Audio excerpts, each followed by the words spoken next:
The way that you get people to care is you care about them first. And it's about getting out of the action trap, because when you focus on the action level, what you're doing is you're going to burn yourself out. You're going to burn your team out. To get people to take the right action so that you can get results as a leader, the key that we suggest is What really makes people care about their work? Well, it's not ping pong tables or kombucha on tap. Today's guest is here to break down the myths about workplace culture and share surprising research on how the power of adaptable cultures, those that can shift from strategy and market demands, drive 4 times more growth than rigid ones. Welcome to the Learn It All podcast, the show for today's leaders who want to get ahead and stay ahead, because we believe that great leaders aren't born or made, we are constantly in the making. I'm your host, Damon Lembi, 2-time best-selling author and CEO of Learn It. Joining me in a moment is Dr. Jessica Kriegel, best-selling author and chief scientist at Culture Partners. She is here to discuss how to create a winning workplace culture by shaping beliefs through intentional experiences and fostering adaptability to drive results. I'm going to be asking Jessica to share her thoughts on how leaders can shape team beliefs through intentional experiences, why winning cultures aren't built on perks, but on leadership aligning beliefs with behaviors, and surprising research that shows how adaptable cultures, those that can shift with strategy or market demands, drive 4 times more revenue growth than rigid ones. I want to just start off by asking, how do you get people to care, or as you like to say, give a shit about the work they do? okay. Well, now that I know that we're allowed to curse on this podcast, I will Let's tell do it. you. Um, I think, well, first of all, intuitively, the way that you get people to care is you care about them first, right? I am much more interested and engaged and involved in the work I'm doing when I feel like there's people there, particularly my managers, my higher ups, that are caring about me. I can give if I'm getting a little bit, right? That give and take dynamic is just that intuitive piece of it. There's another framework, though, that goes deeper for managers, particularly middle managers, who I think have the hardest job in the world, because you're managing up and you're managing down, which can get people to care a little bit more. And it's about getting out of the action trap, which is a phrase that we use at Culture Partners frequently. And I think it's a trap that many, many people can fall into, even seasoned executives. The action trap is you've got a result that you need to achieve. You know that results come from actions, you and your team doing something, and so you focus on those actions. And so if I'm running a sales team, for example, and I need them to do a bunch of cold calls in order to drive sales, I'm gonna focus on them doing the cold calls. How many calls have you done? Have you done the calls? Did you track the calls in Salesforce? Did you have AI listen to your calls to give you feedback on how you can make the calls better? And it's all action oriented and action focused. And that's a trap, because when you focus on the action level as a leader, what you're doing is you're going to burn yourself out. You're going to burn your team out. You're going to be a nag. It's going to become micromanagement. It just doesn't sustain over the long term to drive those results. It will drive results in the short term. And it may even drive results in the long term, but not like these transformative growth results that everyone wants. So to get people to take the right action so that you can get results as a leader, the key that we suggest is to focus on the thing that motivates us to take action as people. And what motivates us to take action is the beliefs that we hold. I have a belief about if there's value in making the cold call, if there's value in the data entry about the cold call, if there's value in getting feedback about the cold call from AI. And so instead of focusing on the actions that my team are doing, I'm focusing on the beliefs they hold about their growth, about the company's growth, about their value and their role. And if I can influence their beliefs, then I can create sustained behavioral change instead of getting them to do the thing today and then having to start all over tomorrow. And the way that we intentionally drive the right beliefs as leaders is through the experiences that we create for them, right? My boss gives me an experience every time he writes me an email. Every time he calls, every time I get a text, every time we have a conversation, every time he does a town hall and I listen to the recording a week later, those are all experiences that he is creating for me that are going to drive either these beliefs or those beliefs. And that's going to lead me to take either these actions or those actions. And so, as leaders, the way to get people to care is to focus on what experiences am I creating for people that will drive the beliefs I need them to hold so that they will care. because caring is a belief, right? And that's ultimately how you get people to give a shit. Well, that's fantastic, and I think that also ties into they not only need to believe in what they're doing, but they also have to have some belief in the purpose of what the organization, does as well. If that motivates them, right? I mean, I do believe that purpose-driven organizations drive better results than organizations that are not purpose-driven, and I could tell you 1,000 examples of why and how that is. And there's also employees that don't really care about the purpose. They're moved by something else. Their beliefs are drawn to something else. And I mean, I have worked for companies where the purpose didn't really matter, but I was following the leader. There was someone there that I knew was someone I could trust, someone I wanted to learn from. And that was someone I would have followed into, it didn't matter what the industry was. I wanted to work with that person. So, yes, and not always. Dr. Jessica, what are some of the, experiences, in your opinion, that, can help motivate, their team members? There's so many, and I'll start with 3 that I think are the most executable for people who are listening that are for fun and for free, right? The number 1 experience, and I think one of the most powerful experiences we create for each other as people is the stories that we tell. The storytelling that happens in an organization is going to be the experience that creates a belief for people, and the origin story, for example, John Deere is one of our clients, and you walk into the lobby and they've got the timeline memorialized in that lobby that shows the original tool that was created by this person who was a what do you call the ironsmiths? No, what is that? Let's just call them people that work with iron. That was his job, right? And he came out and then he saw all of these agricultural people using wooden hoes for their tools. And he's like, if this was iron, it would be a lot stronger. And so then he made an iron hoe. And that was the very first John Deere product. I mean, and they tell that story about ingenuity and innovation and thinking differently as a way to encourage the right beliefs of their employees today. It looks completely different. Now, what John Deere is doing is they're moving from a manufacturing company at its heart to a technology company, right? The cloud has now infiltrated the machinery and the services that they're providing to farmers who buy that machinery in terms of ongoing support. It's totally different business model. And so they're telling the stories to get people to believe that these are the things we value here. This is the action we want you to take to think outside the box. So stories is number one. What stories are you telling? And it doesn't have to be about your founder 100 years ago. Stories about, "Hey, did you know what Susie did last week?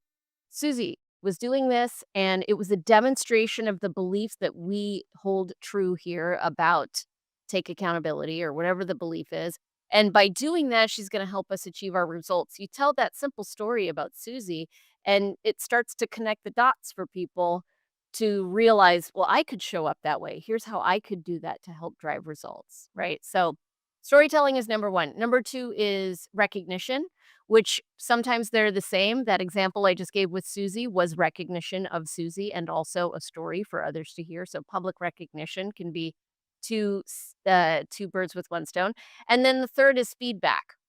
So, how often are you asking for feedback and how often are you giving people feedback about how they are demonstrating the right beliefs or not demonstrating the beliefs as much as they could, for example? Can you share a practical tip on how do you make recognition impactful?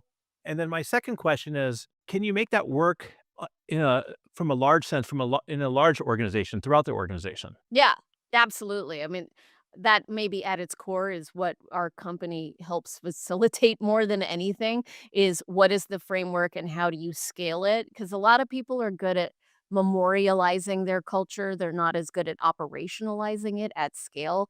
And so here's how I've been basically talking about a framework that we call the results pyramid. And at the top of the pyramid is results. All results come from actions, but all actions come from the beliefs that people hold, and all those beliefs are driven by the experiences that they have. So it's a 4-part framework: results, actions, beliefs, experiences. So great recognition is an experience, right? And it'll include elements of all the other levels. A great piece of recognition will include the action, the belief, and the result. all in it. So great job, Susie is an experience, but it doesn't explain the action. It doesn't tell you what demonstration of a belief it is, and it doesn't tie it to results. And so it's not really effective recognition. So with Susie, you would say, great job, Susie. When you gave that presentation yesterday and you were vulnerable with the client, you were demonstrating our cultural belief of authenticity. And by doing that, you're going to help us drive a result of customer loyalty of 70% or whatever, right? So I just made all those up, but it was describing the action, explaining out loud which belief it is, and then tying it to a result. That's ideal recognition best practices. And so, in order to do that at scale, you have to be very intentional about making sure everyone in the company knows what the results are you're trying to achieve, knows what the beliefs are that you're trying to encourage, and then the actions are the actions that people take. So you have to communicate, communicate, communicate. Here's the results we're trying to achieve, and these are the beliefs that we want to achieve those results with. And so some people have values. It's kind of like that. But I mean, the question you want to ask yourself if you're a leader is how many people on my team can list the key results that are measurable? And how many of them can name the values or the beliefs that we've identified as how we want to achieve those results? And if your team doesn't know them by heart, or if you don't know them by heart, then they don't really exist because if they don't know them, then that doesn't exist for that person. And so you can't leverage them to drive new beliefs. I believe that your team, you kick off like every meeting you do going through that, right? Yeah. I mean, it gets embarrassing, frankly. That's the experience I have because I get self-conscious that my team is bored, but I think a lot of people probably feel that way, which is why they don't do that, but it's you have to think of yourself if you're a manager as the chief repetition officer, right? I So, like that. every single meeting like, without fail, at Culture Partners, we do that, and we encourage our clients to do it as well. So we say, "Let's start with our purpose. Why are we here? We are here to drive results by activating your culture, and the key results that we're trying to achieve this year are," and then we list our 3 key results, and then the beliefs that we hold are take accountability, ignite change, own the experience, and then, so we list everything. And so we're all on the same page, and also, it's to help people memorize, right? Because not everyone is gonna print out your mission, vision, values, and have it on their desk and spend time memorizing it. So the people who don't take that time, they're gonna get that by osmosis because in every call that we do, we say it out loud. And you could call anyone at Culture Partners right now and ask them any elements of those, the strategy, the key results, the mission, vision, values. They'll know it, they'll know it. And I think what you're saying is so important here when it comes to a lot of things is over communicating. And I think a lot of times leaders just take for granted that people get the message. And that's not really the case. And I really like the idea of the chief repetition officer. Because a lot of times it takes 6, 7 times for people to get it. And if you get consistent with it and help them memorize it, because like you said, it may not be as important to them and they may not have it stuck on their wall right there to recite all the time. So yeah, sure. Maybe it gets a little uncomfortable or awkward, but it's probably a great practice. Yeah, and when you feel awkward, that's about when I feel awkward, that's about me, right? I'm making myself and my comfort level more important than other people feeling a part of.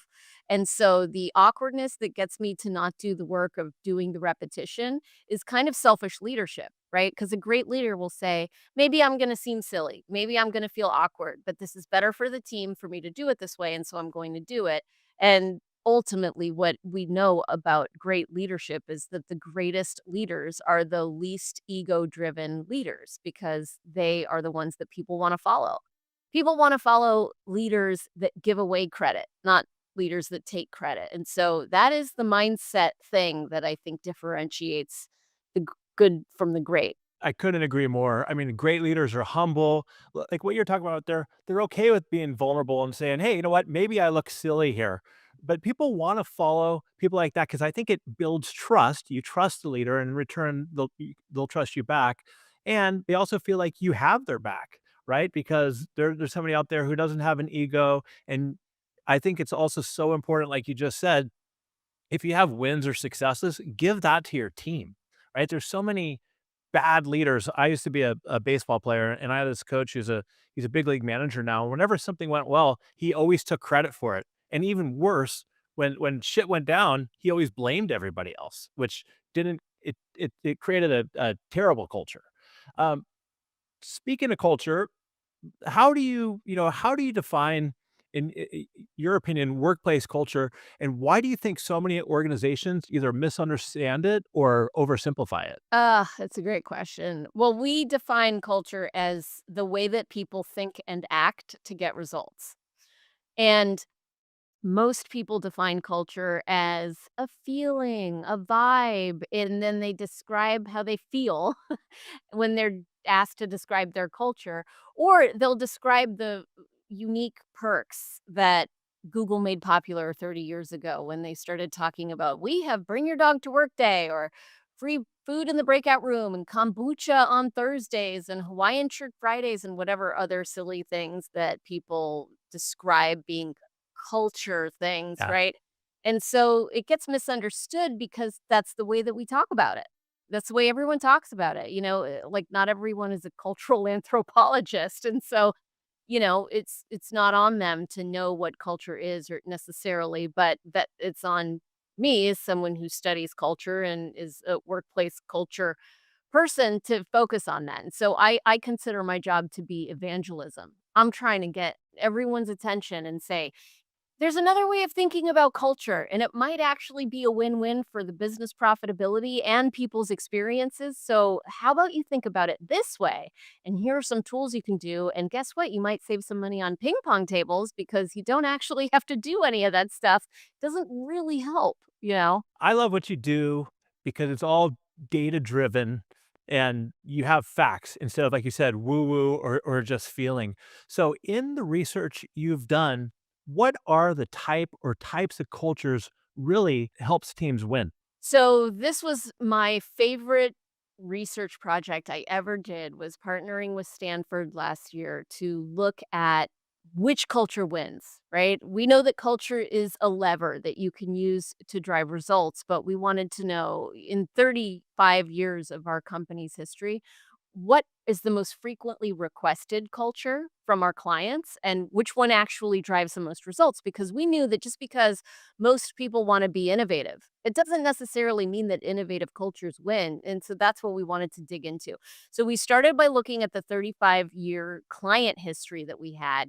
Every single client, it was thousands, and what their requested culture was based on what the leaders were saying when they hired us at the front end of the engagement, right? And so we categorized those into 6 themes, and it was kind of what you would expect: a people-oriented culture, results-oriented culture, accountable culture, communication culture, just kind of a bunch of different buzzwords. So we went to Stanford and we said, "Here's everything that our clients have been asking for 35 years." They were excited to work with us because it was a bunch of data that they otherwise wouldn't have been able to capture, and it was longitudinal, right? So we said, we want to now go back and look at the financial impact of this intervention and how it actually drove results. So help us figure out which one really won. And the professor I was working with at Stanford, he's the culture guru over there, and he has been there for 30 years himself. And he said, I've done a lot of research on culture. These 6 categories are great. Can I add 2 other categories that aren't showing up in your list, but we have studied in our previous academic research that might be interesting to see too? I said, great, throw them in there. So now we had 8 culture types that we were evaluating. Just to frame it a little bit, there are probably things like being collaborative, or like you say, people first, stuff like that. Yeah.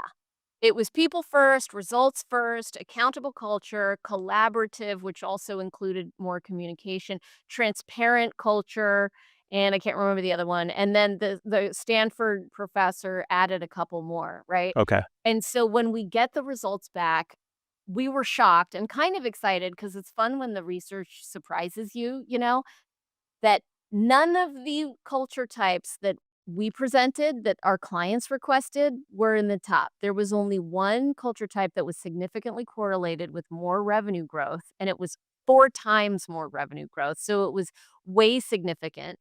And it was one that he had added in, which was an adaptable culture. So the ability to shift your culture in response to strategy changes, competitive market changes, economic landscape changes, talent market changes, that shifting of culture is actually the strongest type of culture, which means when you have companies who are like you think of a company like REI or companies that have very ingrained and quote strong cultures, it can be a weakness. And you're seeing now REI is having they're struggling Losing money. financially, right? They're losing money, but they have a very firm culture, we'll call it, right? It's rigid almost. And so this is the culture, and we don't want to lose that culture. And you see a lot of CEOs talking about, oh, with COVID, when people went home, we're losing our culture. Well, losing your culture might actually be the best thing for you because, according to this research, adaptability, being able to shift, is the superpower for culture. So you don't wanna get stuck in one type of culture. You wanna be able to shift, and then maybe next year you shift again. And so where we were excited, at first I was nervous because I thought, "Oh my goodness, we've never done that," right? Like, we've never had a focus on adaptability, but then when I thought about it a little bit further, I realized, wait a minute, every single engagement we ever did with our clients was shifting their culture from what they had to what they requested. So, we were actually experts in adaptability, we just hadn't used that label, and so we were super geeked up because the shifting of how people think and act is the superpower at scale. And that is the thing that I think eludes most leaders because it doesn't feel data driven, it doesn't feel hard, it doesn't feel simple, it doesn't feel like a hard skill. It feels kind of how do you get people to change their mindset and to act in a new way? It feels like so complicated that they give up. Question I have for you, in that 35 years, did that change at all? Or has it always been adaptable cultures or that drive the best results? It was in this research, it was consistently across the entire 30 years. Yeah. I agree with you that because the pace of change is accelerating, it would stand to reason that it's more important or more valuable now, but we didn't see a correlation in the amount of growth later versus earlier. We weren't looking at that. Can you share an example of an organization that you think does this really well, that's able to shift and adapt their culture? Well, I can tell you, because I worked at Oracle for 10 years, that that is such an adaptable culture at Oracle. I mean, there's a company that's been around for decades in the technology industry. And when I was there in, let's say it was, must have been 2014, 15. This is when Oracle did the biggest shift in its culture of all time, moving from an on-prem company to a cloud company.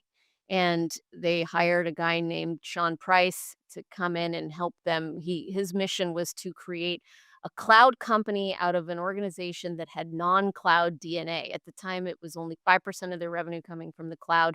Today, it's 70%, right? So they were successful in shifting. But moving from on-prem to the cloud, which so many different organizations are dealing with now, even non-tech organizations are dealing with it, it requires not just a new product focus, it's a new business model, it's a new customer, it's a new way of thinking about the solution and the new language. I mean, it's so wildly different and impacts every level of the business. And so Oracle was expert in that, but they had a lot of experience because where they got the practice, they have an acquisition strategy. So they're constantly acquiring companies, huge companies, small companies, and some of them they throw into quote unquote big Oracle, right? They just kind of immerse into the larger organization, and some remain as entities whole within the larger organization, and some have very different cultures and some have very similar cultures, and so the ability to shift in response to how the organization is organically growing has become somewhat of a superpower. I got a couple questions here. One, how does that process work? And my second question is, like, if they say, "Hey, we want to be like this," I assume you also come in and say, "Look, you may think you want to get to be that, but that's not exactly what you need. Let me show you how or what you actually should strive to be as a culture." Most of the clients that come to us, they're already culture focused organizations, right? Companies that are toxic and broken and uninterested in creating a thriving workplace don't hire us because they would have to spend money on culture, right? So we don't get a lot of totally dysfunctional organizations. What we get is people who say, "We're here and we wanna be here, and we think that culture is the strategic lever that we can pull to get that done." And we work with government organizations, we work with Fortune 10 organizations, and we work with mid-market businesses. But ultimately, all of them have the same formula that we apply. We call it the culture equation. And the formula is, what's your purpose? Because we do start with purpose. What's your strategy? Your purpose is your why. Your strategy is your how, right? And then what particular culture will you need in order to amplify and drive that strategy and that purpose to get results? And culture is ultimately the way that you get things done. So we help them memorialize it first. We get them to be explicit about it. Earlier, I was saying you've got to be really clear on what the results are. You have to be really clear on what the beliefs are. You need to penetrate that and cascade it throughout the business so everyone knows what that is. Because if they don't know what it is, it's like zip is this. It is as if it didn't exist for them, right? And then you consistently, through the actions of leaders and frontline employees, bring those top of mind and recognize people who live those beliefs to drive results. You give feedback to people who aren't. You tell stories about where it's happening. And then you evaluate systems, right? Because not everything is about how we show up for each other. If I work at an organization that's trying to drive innovation and risk taking, but then it takes 8 signatures for me to spend $500, that's an experience that isn't necessarily one-on-one experience, but is rather something that drives a belief, which is, well, that cultural belief they're telling me isn't really true because if they did want to empower me, then I would have more permission to spend money. So you have to look at the systems, and the rituals, and the norms within your organization that reinforce the right experiences or the wrong experiences. And so we create culture champions within your organization that lead the way. You think about there's a great book called Cascades by Greg Sittel about change management, and what he says is, you do not want to create change in your organization with some big PR campaign that you're trying to push some kind of awareness campaign to get everyone on board with an idea and then hope it takes. If you really want to create fast paced change, start with a small group of people who are super excited about this change and let them run with it. And then they'll have a win that you can tell the story of. And then people will be attracted to that and you can pull them into the change rather than pushing it down. So that's essentially what we do with culture champions. We're getting a small group of people who are super jazzed about this idea to lead the way. Then we tell the story of how they're making a difference. And then people say, oh, we want some of that. And then it grows like wildfire within the organization. I'm getting into details a little bit here, but are those culture champions, are they usually, individuals from different divisions or different departments? Yeah, must be, yeah. You wanna find the people who think of your company, right now, if you send out a mass email to everyone and say, "We're looking for volunteers for the culture committee."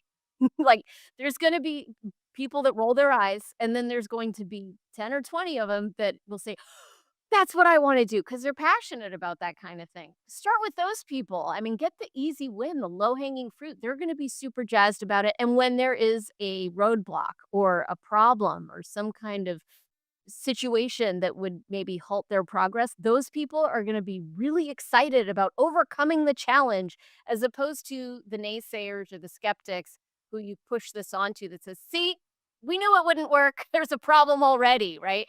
So you get those people to embrace it early on, and then they'll create the tipping point. That 10 to 20% comes from them. I like, the sound of what you do at culture partners because I mean, my organization, we're small. We're like 100 people, right? And I've always been big on culture. I even took our team out to Vegas to go to the whole Zappos culture tour. But we've brought in a lot of, over the years, culture experts, and they always start off with an assessment about like what you do so wrong all the time, right? And it's like, what are the bad things you have doing, and then they'll give me some binder about what a shitty leader, or a shitty company learn it is, which is Yeah, I think the culture consultants who do that binder of problems assessment at the beginning they are trying to find the upsell before they even know anything about you, right? So they're asking questions when they do these interviews that will highlight what's broken, like what's not working. How would you do it differently? What would you improve if you could, right? And so you're getting feedback, but ultimately the goal of that feedback is to create a larger SOW for the consultant, right? And so that doesn't work. It's lacks integrity in my opinion, and frankly, it's not effective either. It creates more political drama than it solves. So yeah, we don't do that. We start with results. We say what is it you're trying to achieve and what beliefs do your people need to hold that will help you achieve those big new results that you haven't achieved up until now, and it's aspirational, it's forward thinking, it doesn't go backwards and then bring up drama for no reason. It can drama can be resolved by talking about how do we need to be, right? As opposed to what didn't work in the past. It's same conversation, it's just a different lens. without pointing fingers and, you Yeah, could learn from the past, but you obviously, I don't think you should live in the past. right, exactly.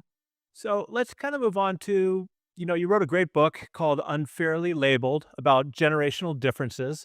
And what are some of the biggest misconceptions of the generations, whether it's a Gen Z, millennial, or even a boomer? Yeah, I mean, the greatest misconception is that we have personalities associated with each generation. I mean, the misconception is that that is a way to classify people's behavior, beliefs. That's whole thing is made up. So we have data that shows that young people are not less loyal to their employers. Young people do not adopt a technology at work faster than older people. Young people are not as entitled as they're made out to be. There's so many just in your face stereotypes about each generation, and when you actually dig into the data, there's plenty of data that will support those stereotypes, but there's also a lot of data that will deny those stereotypes, and really depends on who you're studying, how big the population is, the way you ask the question, who's sponsoring the research, right? So much data out there is done by companies that have an agenda that want to sell something and they want a narrative and they back into the research so that they can have the headline that they were hoping to have. So having said all that, the reality is everyone is unique. What makes our personality is the experiences that we had throughout our childhood that determined the beliefs that we hold today, right? And those beliefs are changing and those experiences are changing as we continue to grow older. And so it's not the 20-year wide age bracket that you happen to have been born within. It's, did you have a mother in the home? Did you have a rural or an urban upbringing? Did you have a teacher that cared about you? Did you have an aunt that spoiled you? Did you have a dad that was an alcoholic? I mean, these are the things that make up our beliefs about like, is it a good thing to shoplift or a bad thing to shoplift, right? And Yeah. those beliefs are going to drive our actions as adults. I'm either going to go shoplift or not, and then I'm going to get a result from that. I'm either going to go to prison or not, right? So the idea that 9/11 made millennials more patriotic or less patriotic, I've read an article about both of those, right? The idea that Vietnam completely changed everyone's thinking, it just doesn't hold up to scrutiny. It's lazy research, it's headline making, it's clickbait, and it's destructive in the workplace because then what happens is you believe the lies you've been told about each generation. And instead of getting to know the person that you're interacting with, you've already given them a whole personality in your head that is a bias that you hold and it's ageist in a lot of cases and it keeps you separate rather than actually coming together and seeing the person in front of you. What's a piece of advice you have for individuals who have all these different news channels or all these different reports they're looking at, that they should narrow in on what's right and what's completely fake? As a leader, the only data that's really relevant for you is the data specific to your team. So, to read an Inc. article or a Forbes article about what millennials want today, 9 times out of 10, it's gonna lead you down the wrong path, or in that 10th out of 10 scenario, they're giving you tips that are good for everyone, 5 tips for managing your millennial employees, and they're usually just best practices for management. So, it's not specific to millennials, they're just putting 5 tips, and they would be just as relevant for a baby boomer population, for example. So, all of that clickbait stuff, I would just ignore. If I see an article that has the word millennial in it or Gen Z in it, I don't click it because I already know it's full of bias. So what I do want to know is what does my population think about something? What moves them? How can and maybe I look at that through a generational lens. When I was at Oracle and we did the Oracle engagement survey, we did look at it through a generational lens to see do the young people at Oracle have a different opinion than the older people at Oracle? And every generation had the same number 1 priority, which was career development, and popular knowledge at the time would have told us that baby boomers are not as interested in career development as millennials because they're already developed, right? And that's just not the case. That's not what we found with our population. So, we stopped reading all of those books and those articles, and we just talked to our population to see what they need and what we could do to help grow them and our company. Yeah, I think that that's really interesting to see that even the baby boomers care as much about career development as the younger generations, and I heard you speak about they also don't adapt technology less quickly as well, right? So it's like there's just all Right. these misconceptions you know exactly. Well, let me explain that because it might sound not right. What's true is that young people use technology more in their personal life than older people. And the way that they measure it is very interesting. Like the Pew Research Center, they don't say, do you use technology? Because what does that mean? They'll ask very specific questions like, is your phone near your pillow when you sleep at night? Right. And then you're more likely to say yes to that if you're younger than if you're older. So then people see that disparity and they think, "Oh, they're tech savvy, they're more techy, that's not the case. What we were looking at specifically is adoption of new technology at work. So, "Oh, we're gonna use a new AI chatbot internally." What is the rate of adoption amongst our employees based on generation? It was the same rate across the board. So just because young people have their cell phone on their pillow doesn't mean that they're more embracing of technology at work. And that's the assumption that people will make. They leap to a conclusion that's unfair. What advice or tips do you have for leaders that are working with multi generations, right? And they're saying, because I get asked this question sometimes, like, how do I deal with these young people, right? How do I deal with them? What do I do? They come across as entitled. So the first thing is you have to check yourself. You got to figure out when your bias is influencing your interactions. And the easiest way to do that is to notice when you're uncomfortable. Because if you meet someone new, you got a new hire, you got a candidate interview that you're doing, and you feel uncomfortable about something, that's a red flag that you've got bias percolating there. And you want to double check yourself and ask the question, why am I uncomfortable right now? And maybe it's an age thing, maybe it's a frizzy hair thing, right? Because we can have bias about anything. "Oh, that person's hair is frizzy. They're probably less organized." That's one that I have. I don't know why I think frizzy hair is less organized, but I used to have really frizzy hair, and I always used to, like, what do you call it? Not dry, flat iron it like crazy because I didn't want people to think that I was unorganized, which is just a Interesting. bizarre link in my head. Maybe I had an aunt with frizzy hair that was unorganized, but it's just in my subconscious, right? And so I would notice when I interviewed people with frizzy hair, I would get uncomfortable. And I thought, oh, look at that. That has nothing to do with this person. That has to do with my own beliefs. So you want to investigate discomfort as a way of checking yourself so that you cannot fall into the trap of your own biases, right? Your best thinking. And then ask questions. And the best questions you can ask are questions feedback for yourself.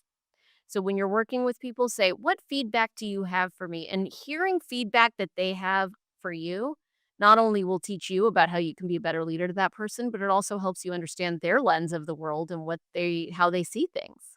I talk all the time about how there's a lot of talk around, giving feedback, but I really think the goal is for leaders is to be great at receiving feedback. I mean, it can be like rocket fuel for your own personal growth, and for getting your teams to trust you. So I think that that is such a critical point right there, is to be open and to receiving feedback and being self-aware about how you do so. And when it comes to ageism, it's on the flip side too. I see it with older people. I was mentoring this one guy, he's a sales leader, and he immediately overlooked hiring somebody because they graduated from college in 1995. This guy was like 30 years old. He's like, this guy's much, much older. Yeah, we did research on this last year too. We looked at the performance of organizations that had diversity in their leadership team compared to companies that had lack of diversity in their leadership team. Particularly, this was a lens through gender diversity that we were looking at. And companies that had at least 45 to 75% of their leadership roles filled by women way outperformed companies that had 20% or less of their leadership roles filled by women. So, why would that be, right? Intuitively, I can tell you as a woman that if I work for an organization that has more women in leadership roles, I feel like I belong more because I see me in leadership and I know there's opportunity. I mean, I don't know a single woman out there that doesn't look at the about us page on a company website and immediately look for how many white men are there, and if it's all white men, then I'm like, "Got it." Right? This is not a company for me because they just don't care about thinking differently, and I was just talking to the CEO of Thrive Market yesterday for my podcast, and he was fascinating because he was talking about he had this great idea about basically allowing, creating accessibility to healthy food to people all over the country. It was like Whole Foods in an e-commerce world, right? And he went to 100 VC firms pitching the idea, and every single one rejected him. And his theory as to why was here's a bunch of rich guys that live walking distance, if not certainly driving distance to a Whole Foods in New York and LA and these city centers. And they probably don't do their own shopping, and they didn't see the need for it. They're like, well, if people want healthy food, they'll just go to Whole Foods. Why do e-commerce, right? He ended up getting all of his financing from health food influencers. They invested their measly funds that they had into his company. In the first year, he had been projecting in those VC pitches that they were gonna make $15 million in his first year. In his first year instead, they hit 30 million, doubled the projections that the VC guys were all laughing at him about. And then he went back to the VC guys and said, "Would you like to invest now?" And they were like, "Oh my goodness, yes." And he got much better terms and he got pick of the litter on who invested with him because he had proved the model. The reason they didn't see the opportunity is because they only saw the world their way and they couldn't see it a different way, which has significant business impact. You know, you're seeing that with the effectiveness of AI bots being designed by a bunch of white guys. And so there's a particular bias that exists in the product. I mean, it's so intuitive and yet, just not everyone cares enough to make a difference in that way. I interviewed a guy, a black guy named Elias Simpson. He's awesome. You should have him on your show. He's the CEO now of cart.com. And he said that a lot of times when he goes out and was looking for senior level jobs, he would look at where the companies were located and he'd say, well, obviously these are just all white areas. Like, why would I ever move my family here, and do things? And he said that if you happen to go about it exactly like you're saying, is like you just narrow your market much by not just looking at things. If you're only looking at things through your own lens, you're really, doing yourself a disservice. Which reinforces the point you made about asking for feedback, because we all have our own lens, right? So that guy you talked to has his own lens, and I have my own lens, and you have yours. And so asking for feedback expands the perspectives that we're seeing about what's going on and allows us to have a richer perspective. Yeah, asking for feedback and also making sure you're surrounded with a bunch of people who have different perspectives, who feel comfortable enough to give you feedback to begin with. Yeah. And part you can encourage that too. I mean, a lot of people when they ask for feedback, they'll say, "Do you have any feedback for me?" And that's an easy no. If my boss asks me that, it's an easy no. "Oh, no, no, you're doing great." But if you ask, "What feedback do you have for me?" It's kind of now you've got to come up with something, and so encouraging that is really powerful. Especially, I'll double down on that, if you give, like, a specific example, like, "What feedback do you have for me around how I'm leading this team?" Or something like that, you know? Yeah, so we have a tool called focused feedback, and it's focusing the feedback around the beliefs. So you have an explicit belief that you want to encourage, like taking accountability or igniting change. So you say, "What feedback do you have for me about how I take accountability?" And now you're getting feedback specific to the belief and how it'll drive results. I mean, that's gold. That is absolutely gold. So your book came out in 2016. I'm working on my math here. That's about 8 or 9 years ago. Is there anything in your book that you no longer subscribe to, that you don't believe in, that you've changed your mind on? No. But what I have learned since writing the book is to have more empathy for the labels and the biases that we all hold. Because I was a millennial when I wrote the book. It was about millennials. Gen Z wasn't in the workplace when I wrote that book, right? And so I was the young person feeling put upon by these older people that had stereotypes about who I was. And it was a don't do that kind of advocacy book, right? And as I've gotten older, having literally written the book, I'm finding myself doing that to Gen Z, like, way Yeah. beyond what I thought. I see Gen Z and I'm like, "Oh, these Gen Zers are just nuts," you know? I love And it, I then I love it. catch myself and I'm Yeah. like, You're like, "I I wrote the wrote book on the this stuff." book on Yeah. this, like, how so the fact that I can do it after devoting so much of my time to studying this topic, advocating on this topic, I mean, my entire keynote career came out of that book. I probably gave that keynote 400 times, and I'm still giving it people still ask me for that keynote today, even though it's not really what I focus on anymore, and I do it. So, I have a little bit more empathy for why we do it because I don't even know how I do it. It I happens. think that's a great point, right? You catch yourself doing it. Uh, Quick question to help that. Where do you focus on your keynotes now? Culture, how to create a culture that drives results. That's my number 1 keynote, and it's really walking through the culture equation. It's not the woo-woo, touchy-feely, kumbaya culture keynote, it's the data-driven, how to get results through culture, and I think people are refreshed to have the data and not just have that, like, motivational speaker vibe. Because 'cause I'm not there to convince anyone that this is a good idea.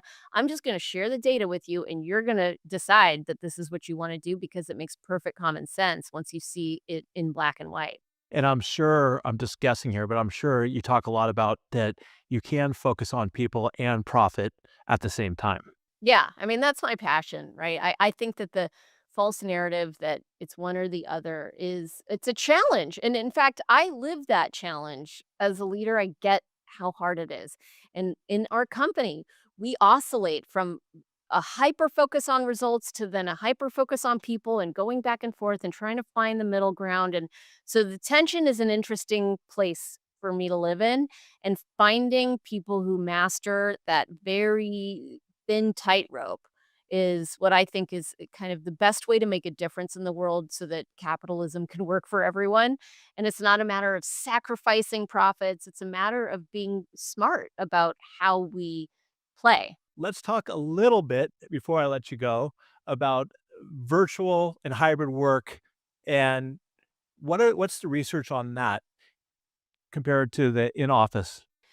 So, think of the language that is used when you talk about going back to the office, return to work. That is regressive language. It's about going backwards.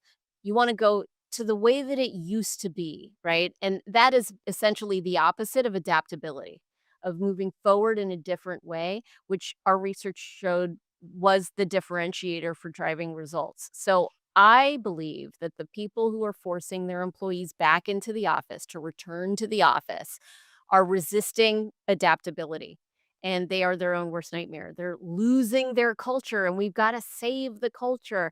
Well, they must be thinking the culture has to do with the water cooler talk and the ping pong tables and the fancy cubicles or whatever it is that they've got going at the office, because the way that we think about culture, if it's how people think and act to get results, well, I think and act to get results in my home podcast studio just as effectively as I would if I went to the office. Apparently, we do have an office. I've never been there. At Culture Partners, I've been there for 2.5 years. I've never been to the office.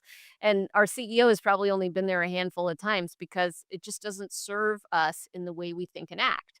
So, experiences shape beliefs and drive our actions to get results. You can do that virtually. You can create experiences for each other. You can turn your real estate budget into a travel budget because I do think there's value in getting together and there's something magical about in person, face to face interactions. But does it have to be 5 days or 3 days a week? No, I think if you do an intentional get together once a quarter, once every 6 months, that can be really powerful in and of itself. And for those leaders out there who struggle with it, and a side note, I never even moved our team into the office in San Francisco because I Oh, realized that really? no, it's the honest to God truth. I have 2 floors, and I had a massive real space, 10,000 square foot, before we bought this office building, and Learn It pivoted to a virtual hybrid first, work environment, and I see a lot of value in that, because you gotta work with, you gotta adapt, like you said, but we work with a lot of clients who struggle with that. Well, you have greater access to talent in your hiring processes. You can go across geographies, so you have a larger pool, right? That's number 1. 2, you are giving people more time in their day to use as they see fit. So there's an increase in trust, there's an increase in flexibility, right? I mean, my cousin asked to be able to work from home at her employer. She's been there 10 years, and her boss said, "Well, I'm just not convinced that you're not going to be doing laundry all day." What experience does that create for her? The belief she now Terrible. holds is that Yeah. they think she lacks integrity, right? I mean, that's just a terrible so it does demonstrate a certain amount of trust and forward movement, forward thinking, because a virtual environment is the way of the future. It also requires, for number 3, that managers focus on managing outcomes rather than activity. You're in the person there's all these markers of productivity that we felt like we were measuring in person together, which is they're sitting at their desk, they're focused on their computer, they're in early, they're leaving late. That's a marker of productivity. It's a symbol, but it's not actual productivity measured, right? And so it's quite lazy leadership. In a virtual environment, it requires more work for managers to say, what are the 3 I mean, for every one of the people that work in this company, we ask them at the beginning of the quarter, what are the 3 things that if you can accomplish them by the end of this quarter, you will have called this quarter a home run? And then they identify, they present it to their manager aligns with them. Yeah, that's great. Maybe what about this? Like maybe we can push that up. Maybe it should be focused on that. And then the weekly updates that we give each other are around progress towards those 3 outcomes. And at the end of the quarter, if I didn't get all 3 of my outcomes, it's not like I'm fired, right? Because we're all in this collaborative process together, but we are focusing on the outcome rather than on the activity. And I will I will go to my daughter's theater camp. I will go and take half a day and go to the beach. I'll go to the dog park. And my boss does not care. He does not give a shit because he Well, you don't knows give a shit because you get the work done. You hit your results, right? exactly because he focuses on the outcome and the activity is completely irrelevant. If you give them the tools and resources and everything they need, you give them the autonomy to do so, who cares if they're doing the laundry in the middle of the day, right? I mean, what is it? I mean, I think the number one way to lose top talent is either try to force them back in the office or over micromanage them anyways. Yeah, treating them like children is not going to keep them loyal to you. And I do believe, and I mean, Elon Musk said as much in his op-ed in the Wall Street Journal, that a lot of leaders are forcing people back into the office so that they will quit. It's an Right. easy way to not pay severance. And so, that's also motivating it, frankly. They're hoping that people will refuse to go back to the office. Well, especially in the tech industry, which they are much more agile at adapting to loss of talent as opposed to, an Amazon fulfillment center where you need someone hands-on. At the professional services level, it's easier to say, well, we'll just adjust this way, we'll implement this technology, and now we can make do without those people. Jessica, you've been awesome. And I got one more question for you. What is one thing that leaders should think about or remember when it comes to creating a winning culture? Great question. The answer is taking accountability. I cannot tell you how many people reach out to us saying, I need my team to take more accountability. They're not accountable enough. They're not, right? So then we have this accountability solution that we will sell and will facilitate learning about taking accountability, which is a personal choice to focus on what you can control to drive key results. And we get into these sessions, and the leaders are like, yeah, they all need to take accountability. And then we flip the script and say, well, what are you doing to take accountability? And the leaders, "Well, we're not talking about me, we're talking about the employees," right? And that is the irony of the demand that we see for taking accountability. It's always people wanting other people to take more accountability. And so as a leader, I think it is the hardest job, and it is because ultimately you cannot blame your employees for everything that happens. You have to look at, what am I doing to contribute to this? What experiences am I creating that I need to adjust? It takes a lot more energy, a lot more intentionality, a lot more effort, but when you do it right, you can create something really magical. I've had the good fortune to have conversations with and be around a lot of great leaders, and none of them are victims. They all they all have take accountability and ownership. And so I think you're spot on right there. So Jessica, where can our audience connect with you? Well, if you're interested in my content, my keynote, you can go to jessicakriegel.com. I also have a newsletter on LinkedIn called This Week in Culture. If you're interested in getting culture support for your organization or accountability support, you can go to culturepartners.com and submit something on there and we'll reach out. Great. And I think do you have a new book coming out as well? Yes, the title, we actually just had a whole long conversation yesterday about the title, so it's to be determined, but we do have a book coming out next year, which is all about, how to get people to give a shit and how to create a culture that gets results and what those leadership best practices are about coming from a place of love instead of coming from a place of ego that really drives results. All right. So listeners, if you want your people to give a shit and you want to improve your culture, go check out Jessica's podcast, get her book, and connect with her. So until next time, everybody, stay curious and keep learning. Have a great day. You're not sharing your weakness all the time, like maybe 3% of the time. And the other 97% of the time, you're showing boldness and ambition and vision and leadership.